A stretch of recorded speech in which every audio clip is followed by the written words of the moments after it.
Assalamualaikum warahmatullahi wabarakatuh. Kami dari kelompok 1 akan mempresentasikan mengenai konsep dasar hukum kewarisan. Kami beranggotakan 3 orang. Yang pertama yaitu Siti Samsiah, Siska Mar'atus Sholihah, dan Vera Yulianti. Saya akan menjelaskan mengenai rukun dan syarat kewarisan. Rukun waris merupakan hal yang harus ada untuk mewujudkan bagian harta waris. Rukun waris ada 3, antara lain A. Al-muwaris atau pewaris, yaitu orang yang meninggal dunia secara hakiki maupun kematian yang dinyatakan oleh hakim. B. Al-waris atau ahli waris, yaitu orang yang hidup ketika pewaris meninggal dan merupakan orang yang berhak mendapatkan warisan meskipun masih dalam kandungan. C. Al-maurus atau harta warisan, yaitu harta benda yang menjadi warisan. Jika salah satu dari rukun tersebut tidak ada, waris mewarisi tidak dapat dilakukan. Jika seorang pewaris meninggal dunia tetapi tidak mempunyai ahli waris, maka waris mewarisi tersebut tidak bisa dilakukan karena tidak memenuhi rukun waris. Yang kedua adalah syarat waris. Syarat waris adalah sesuatu yang karena ketidakadaannya maka tidak akan ada proses pembagian warisan. Syarat waris ada 3 diantaranya, yaitu meninggalnya pewaris, baik secara hakiki, hukmi, atau takdiri. Yang kedua, hidupnya ahli waris pada saat pewaris meninggal dunia, baik secara hakiki atau hukmi. Yang ketiga, mengetahui sebab menerima warisan atau mengetahui hubungan antara pewaris dan ahli waris atau mengetahui seluk-beluk pembagian harta warisan. Mengenai apakah menjadi ahli waris karena hubungan pernikahan, hubungan darah, atau pemerdekaan budak. Ahli waris wajib diketahui pasti kekerabatannya, bagian-bagian, serta yang menghalangi mendapatkan warisan. Penjelasan mengenai hukum kewarisan. Hak penerima wasiat dan penyelesaiannya. Penerima wasiat bukanlah ahli waris kecuali jika disetujui oleh para ahli waris lainnya. Wasiat bagi anak yang masih dalam kandungan adalah sah dengan syarat bahwa ia lahir dalam keadaan hidup. Sebab wasiat berlaku seperti berlakunya pewarisan. Benda yang diwasiatkan haruslah yang bisa dimiliki, seperti harta atau rumah dan kegunaannya. Jika tidak sah mewasiatkan benda yang menurut kebiasaan lazim tidak bisa dimiliki, seperti binatang serangga, atau tidak bisa dimiliki secara syar'i, seperti minuman keras. Jika pemberi wasiat adalah seorang muslim, jika pemilikan tidak bisa dilakukan, berarti tidak ada wasiat. Untuk mewasiatkan buah-buahan di kebun untuk tahun tertentu atau selamanya dihukumi sah. Penerima wasiat wajib melaksanakan kewajibannya. Yang pertama, yaitu penerima wasiat wajib mengadakan pendaftaran harta warisan yang dihadiri oleh setiap ahli waris yang berada di Indonesia atau setelah para ahli waris tersebut dipanggil dengan sah. Yang kedua, penerima wasiat wajib mengusahakan supaya surat wasiat dari pewaris dilaksanakan. Untuk melaksanakan kewajiban tersebut, penerima wasiat diberi hak untuk menguasai seluruh atau sebagian harta warisan, tetapi tidak boleh berlangsung lebih dari 1 tahun. Jika kewajiban penerima wasiat telah selesai, dengan kesepakatan para ahli waris, penguasa harta warisan dapat dihentikan. Terima kasih. Poin yang ketiga, C. Pihak-pihak yang mempunyai hak atas harta peninggalan pewaris dan penyelesaiannya. Yang pertama, hak muwaris atau harta peninggalan dalam kitab fikih biasa disebut tirkah, yaitu semua yang ditinggalkan oleh orang yang meninggal dunia atau pewaris berupa harta secara mutlak. Tetapi jumhur ulama berpendapat bahwa tirkah ialah segala yang menjadi milik seseorang, baik harta benda maupun hak-hak kebendaan yang ditinggalkan oleh orang yang meninggal dunia, seperti hak menarik piutang, royalti dari buku yang diterbitkan oleh penerbit, hak sewa kontrakan, dan lain-lainnya. Dengan demikian, harta peninggalan itu pengertiannya berbeda dengan harta warisan, yang dalam istilah fikihnya disebut dengan maurus. Karena harta peninggalan adalah semua harta benda dan hak-hak kebendaan yang ditinggalkan oleh si pewaris atau si mayat yang menjadi miliknya sewaktu dia meninggal dunia.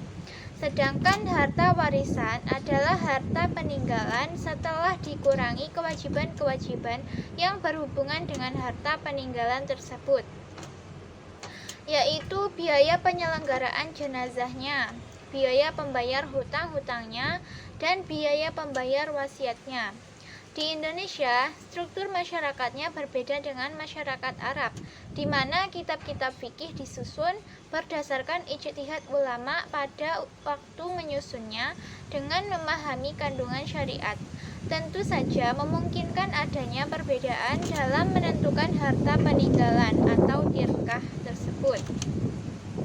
Di dalam beberapa literatur yang berkaitan dengan masalah kewarisan, tidak pernah disinggung tentang harta mana saja yang termasuk harta suami dan mana saja harta istri yang akan dibagi oleh ahli warisnya jika dia meninggal dunia. Semua harta adalah milik suami dengan alasan yang bertanggung jawab dalam rumah tangga adalah suami. Dengan dalil Quran Surat An-Nisa ayat 34 yang berbunyi, kaum laki-laki atau suami itu pelindung bagi kaum perempuan atau istri. Karena Allah telah melebihkan sebagian mereka laki-laki atas sebagian yang lain perempuan. Dan karena mereka laki-laki telah memberi nafkah dari hartanya. Jika dilihat suasana masyarakat Indonesia yang berbeda dengan masyarakat Arab di mana kitab fikih ditulis, maka kepemilikan terhadap harta juga berbeda.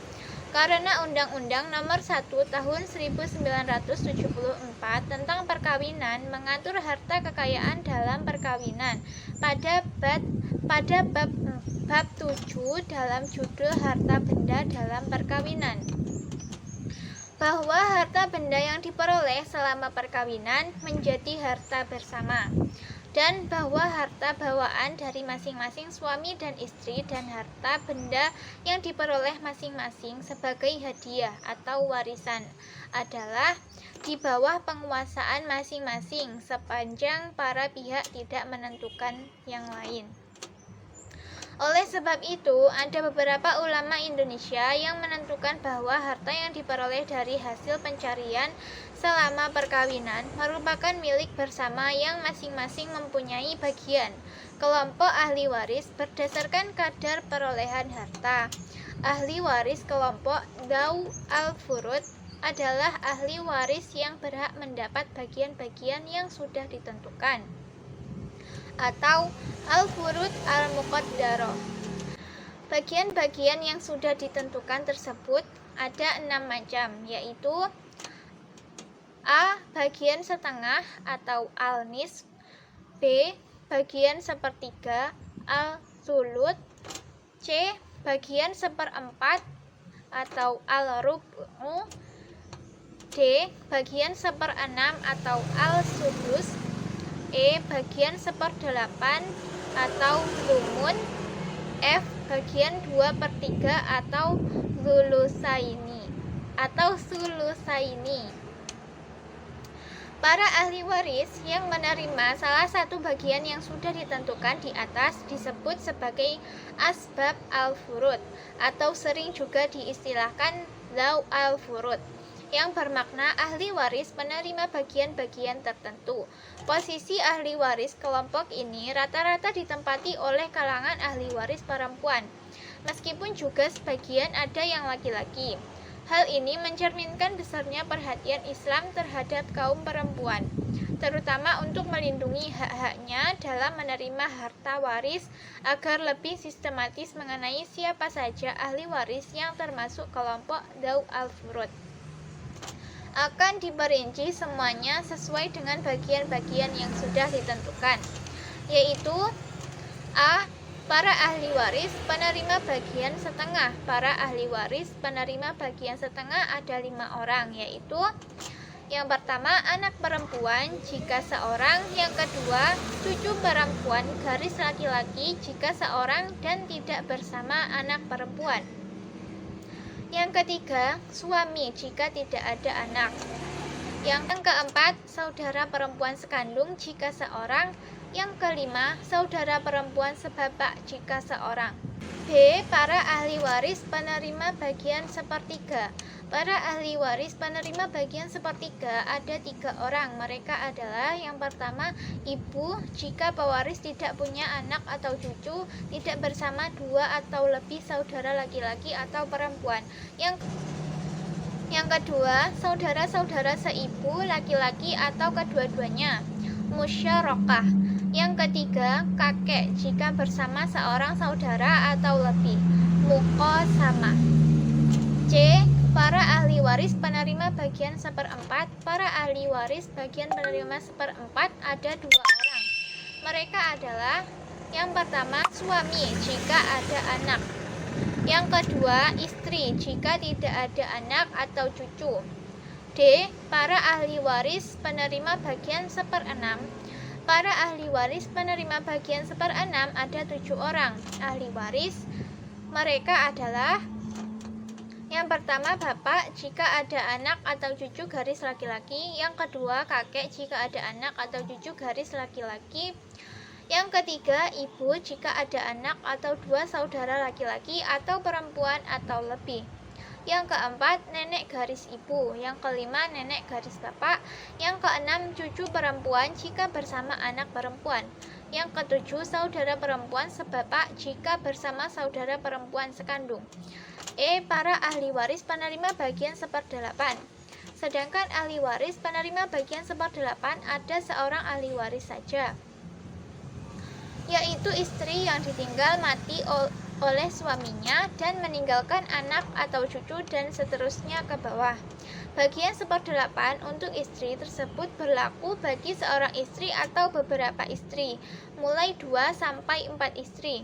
Bagiannya tetap seperdelapan, lalu dibagi sama rata sesuai jumlah istrinya, dengan syarat bahwa istri tersebut masih dalam tanggungan si mayit, atau setidaknya masih dalam masa iddah untuk talak raj'i. F. Para ahli waris penerima bagian 2/3. Para ahli waris penerima bagian 2/3 ada 3 orang ahli waris. Mereka adalah yang pertama, 2 orang anak perempuan atau lebih jika tidak bersama anak laki-laki.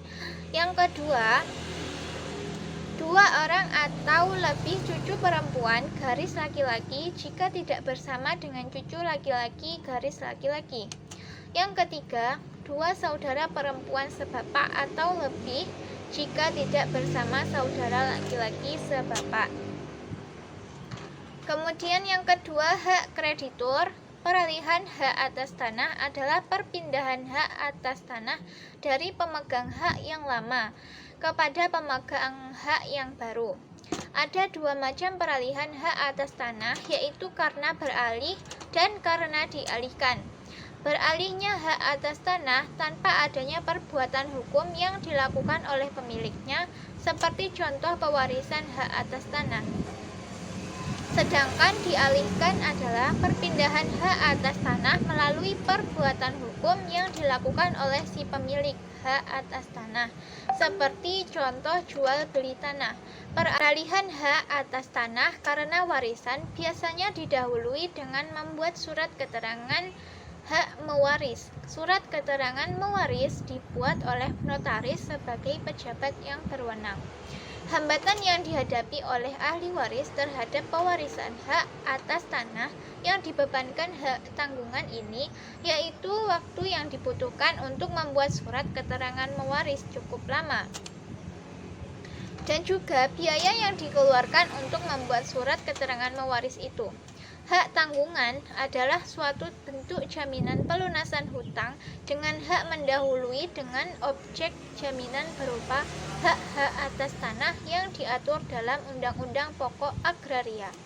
Hak tanggungan merupakan hak penguasaan atas tanah, memberikan wewenang kepada kreditur untuk menjual atau melelang tanah yang dijadikan barang jaminan untuk pelunasan hutang jika si peminjam hutang cedera janji atau wan prestasi. Sifat dari hak tanggungan ini adalah salah satu jaminan khusus bagi kepemilikan hak tanggungan. Karena biarpun objek hak tanggungan sudah berpindah tangan dan menjadi milik pihak lain, kreditur masih bisa menggunakan haknya untuk melakukan eksekusi jika debitur wan prestasi. Sertifikat hak tanggungan adalah tanda bukti bahwa hak tanggungan tersebut sudah didaftarkan di Kantor Pertanahan Nasional. Sertifikat hak tanggungan diserahkan kepada pemegang hak tanggungan. Hak tanggungan sebagai lembaga jaminan digunakan untuk mengikat jaminan utang yang berupa tanah. Sebagai suatu hak yang bersifat aksesorir, lahirnya hak tanggungan didasarkan pada adanya perjanjian pokok atau perjanjian utang piutang. Perjanjian utang piutang merupakan bagian yang tak terpisahkan dari perjanjian yang dituangkan tersebut. Hak tanggungan dapat beralih kepada pihak lain. Pasal 16 dan pasal 17 Undang-Undang Hak Tanggungan mengatur tentang peralihan hak tanggungan. Peralihan hak tanggungan bisa terjadi karena cesi, subrogasi, pewarisan, atau sebab lain. Akibat yang timbul bagi kreditur adalah kreditur harus memberikan kredit baru di mana terlebih dahulu dilakukan dengan penghapusan atau peroyaan hak tanggungan. Setelah diroya, hak tanggungan dirubah ke atas nama ahli waris dan didaftarkan kembali. Pendaftaran hak tanggungan merupakan hal yang sangat menentukan lahirnya hak tanggungan. Karena pendaftaran tersebut, pihak kreditur mempunyai kedudukan yang istimewa dan diutamakan terhadap pelunasan hutangnya oleh kreditur atau pihak yang berhutang. Sehingga tujuan APHT dapat tercapai, yaitu para pihak bukan saja yang memperjanjikannya, akan tetapi pihak lain yang berkepentingan dapat dengan mudah mengetahui secara jelas dan terperinci mengenai adanya pembebanan hak tanggungan yang terjadi, sehingga diharapkan tidak akan terjadi perbuatan-perbuatan yang menyimpang ketentuan perundang-undangan. Di sini saya akan melanjutkan presentasi teman saya. Saya akan menjelaskan tentang sebab-sebab kewarisan dan halangan kewarisan menurut hukum Islam dan kompilasi hukum Islam. Yang pertama, saya akan menjelaskan tentang sebab-sebab kewarisan. Di dalam hukum Islam, sebab-sebab kewarisan itu ada 3. Yang pertama, hubungan kekerabatan atau dalam bahasa Arab disebut al-qorobah. Yang kedua, yakni hubungan perkawinan atau semenda yang dalam bahasa Arab disebut al-musyaharah. Dan yang terakhir, karena sebab memerdekakan budak atau hamba sahaya yang dalam bahasa Arab disebut al-wala. Namun untuk praktek al-wala ini sangat jarang sekali atau bahkan sudah tidak berlaku karena praktek perbudakan hanya ada pada zaman Rasulullah. Yang pertama, yakni hubungan kekerabatan atau al-qorobah. Di antara sebab beralihnya harta seorang yang telah mati kepada yang masih hidup adalah adanya hubungan kekerabatan antara keduanya. Adapun hubungan kekerabatan ditentukan oleh adanya hubungan darah yang ditentukan pada saat adanya kelahiran. Selanjutnya yang kedua, yakni hubungan perkawinan atau al-musyaharah. Hubungan atau pernikahan dijadikan sebagai penyebab hak adanya perkawinan. Hal ini dipetik dari Quran surat An-Nisa ayat 4, An-Nisa ayat 12 yang intinya menjelaskan tentang hak saling mewarisi antara orang yang terlibat dalam tali pernikahan, yaitu suami istri. Syarat suami istri saling mewarisi di samping keduanya telah melakukan akad nikah secara sah menurut syariat. Juga antara suami istri itu belum terjadi perceraian. Yang terakhir, yakni memerdekakan budak atau hamba sahaya atau dalam bahasa Arab disebut al-wala. Al-wala adalah hubungan warisan akibat seseorang memerdekakan budak atau hamba sahaya atau melalui perjanjian tolong-menolong. Untuk yang terakhir ini sudah jarang sekali dilakukan atau malahan tidak ada sama sekali.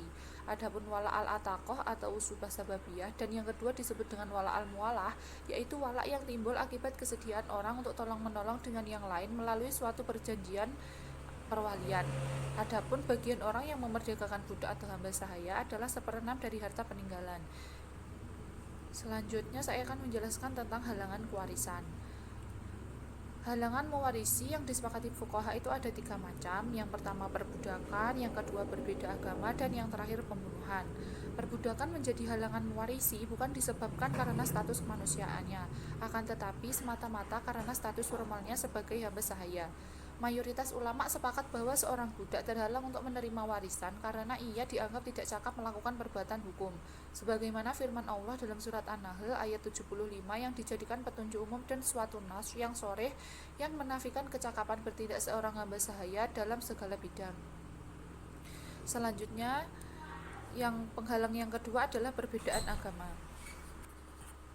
Berbeda agama mewaris dengan ahli warisnya yang beragama Islam dengan agama lainnya menjadi penghalang dalam kewarisan berdasarkan kesepakatan madhab Hanafi, madhab Maliki, madhab Syafi'i, dan madhab Hambali.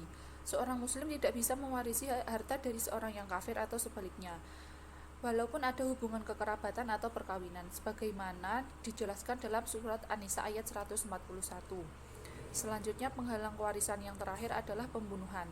Jumhur ulama sepakat bahwa ahli waris yang membunuh mewarisnya menjadi terhalang menerima warisannya karena haknya sebagai ahli waris telah gugur disebabkan perbuatan pembunuhan tersebut. Pembunuhan terhadap calon mewarisnya adalah perbuatan yang memutuskan tali silaturahmi di antara mereka sebagai kerabat. Hubungan kekerabatan adalah salah satu penyebab terjadinya hubungan waris mewarisi di antara mewaris dan ahlinya. Jumhur ulama sepakat pembunuhan merupakan salah satu penghalang warisan, namun terdapat perbedaan mengenai jenis dan macam yang menjadi penghalang tersebut. Ulama madhab Hanafiyah menyatakan bahwa jenis pembunuhan yang menjadi halangan mewarisi adalah yang pertama, pembunuhan yang dapat diberlakukan kisos. Yang kedua, pembunuhan yang hukumannya berupa kafarat, yaitu pembunuhan mirip sengaja seperti seorang sengaja memukul atau menganiaya orang lain tanpa disertai niat dan tujuan membunuh. Yang terakhir, pembunuhan khilaf yang terdiri dari 2 macam, yaitu khilaf maksud seperti seseorang menembakkan peluru ke sasaran yang dikira binatang dan mengenai sasaran yang ternyata adalah manusia, lalu meninggal. Khilaf yang kedua adalah khilaf tindakan seperti seseorang yang menebang pohon, tiba-tiba pohon tersebut roboh dan menimpa keluarganya. Setiap ahli waris mempunyai hak dan juga kewajiban terhadap harta peninggalan yang ia terima. Hak ahli waris adalah menerima harta warisan yang menjadi bagiannya. Sebaliknya, ahli waris pun mempunyai kewajiban yang harus diurus sebelum pembagian harta waris tersebut. Dengan kata lain, sebelum dilaksanakan pembagian harta, sebelumnya harus diselesaikan beberapa hak yang ada sangkut pautnya dengan harta peninggalan itu. Hak itu ada 4. Yang pertama yakni zakat. Yang kedua yakni belanja, yaitu biaya yang dikeluarkan untuk mengurus atau untuk penyelenggaraan pemakaman jenazah. Yang ketiga yakni hutang. Jika mayat tersebut masih memiliki tanggungan hutang, maka tanggungan tersebut harus dilunasi terlebih dahulu. Yang terakhir yakni wasiat. Demikian presentasi dari kelompok kami. Apabila ada kurang lebihnya kami mohon maaf. Akhirnya, wassalamualaikum warahmatullahi wabarakatuh.